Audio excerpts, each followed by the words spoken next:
One evening, I was sitting with one of my mentors, and I was coaching him about personal finances and emotional response to money, and kind of delving into what it was like for him when he was a kid. And he was, talking about that, and I was sharing my childhood with him. And I was also telling him that in my company that I've owned for more than 32 years, we were talking about EQ, emotional quotient. It's sort of like your emotional intelligence. How do you respond to things under stress, in social situations? What kind of leader are you? The emotional quotient, the EQ, is a very, very revealing test you can take. And when I talk about businesses, I would recommend it to any business owner and his team to take it and find out where you stand, how you handle stress, what kind of emotional responses do you have to workplace incidences.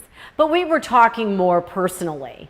And so we talked about kind of how the IQ, which is intelligent quotient, the intelligence quotient, I think it's called, how the IQ has kind of gone by the wayside, and that it really is unfair to do IQ testing, and what was that all about, and how big was that when I was a kid. And they used to test your IQ, and they would tell you what to do for your children to increase their IQ. And it's not that I'm not a believer, I just don't know that the tests that they were using for that particular quotient were correct. I don't understand it. I'd like to understand it better. So we're sitting there in this meeting, just the two of us.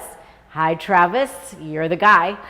And he said, oh my goodness, EQ plus FQ.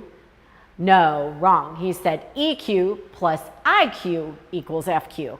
And I said FQ, and he said, yeah, financial quotient. Why wouldn't it? So in other words, your emotional response to money and then your intelligent, more mentally prepared approach to money could equal your financial success.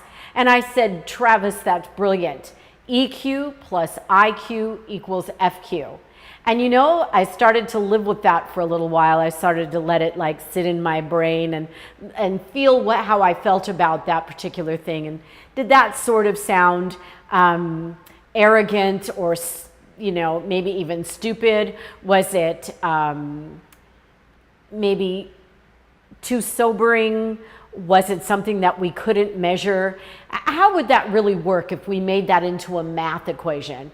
EQ, your emotional quotient, plus your IQ, your intelligence quotient, equals FQ, your financial quotient. And that would be emotions plus logic equals success, right? Money success. But it doesn't always work that way. It doesn't. You can do everything correctly and not have what is measured today as financial success. And I'm here to tell you that I've worked hard all my life, and I wouldn't call myself financially successful by the standards that are out there in the world right now, especially in the world right now. And that, people are being a millionaire, nobody cares, big deal. You have to almost be a billionaire to get anybody to pay attention to you. And we know that, of course, in every walk of life, there are good billionaires and bad billionaires. There are great millionaires and crummy millionaires. And there are great people who are just average, have very little money, who are successful in their own right. And that's what we're missing, and that's what I want to address. So EQ. Yes, emotionally, we have responses to money that often don't help us. That's the one that's the scariest. We do things emotionally, and they come back to harm us. If you go to my credit score video, you'll say, uh-oh, I did something 12 years ago. I went and opened a bunch of credit cards at a mall, and I got 10% off everything I bought in all those little stores. Those stores are gone now, and you're stuck with the bad mistake you made. That bad decision based on an emotional need. So yes, EQ, I think, is the most important toward financial stability, not success, not in the way we measure it today. Financial stability says whatever place you are in your finances, whatever amount of money you earn, whatever you're doing financially, you can be successful, whether it's $20 an hour, $80 an hour, $50 a day, $600 a week, $1 million a year. Wherever you're at, you can have financial success by having the right emotional response to the way you spend and the way you save. Also, intelligent quotient. How often do you put your emotions aside and say, okay, let me look at this logically? What does that mean to look at it logically? It means that you tap into one part of your brain that says, all right, put away all the clutter. I'm all done with crying over spilt milk. I'm all done with saying that person did a bad thing to me. I'm all over saying that my parents ruined my life. My parents didn't teach me anything. You're all done with that. You sit down at a table and you say, okay, how can I look at this logically? How can I make a plan? And, I'm obviously being very broad in my subject matter and saying that there's far more to this than meets the eye. But if you took that simple thing, your emotions and your logic, and you let them work together instead of fighting each other, and then you would come up with a financial plan, a financial quotient, a financial calculation that will keep you happier and healthier, have you sleeping better, having you binge eat less, having your skin break out, although I heard that's a rumor, I think it's true. Your skin breaks out, you're short-tempered, all those things that are going into this financial misery you're in. Think about that simple equation. I have an emotional response, let me have it. I'm not telling you not to respond emotionally to things, but you need to acknowledge them. And then you need to sit down with those emotions, see where they brought you, take that logic and that brain. Everybody has a good brain, trust me. Sit down with that and say, okay, now I've had my cry.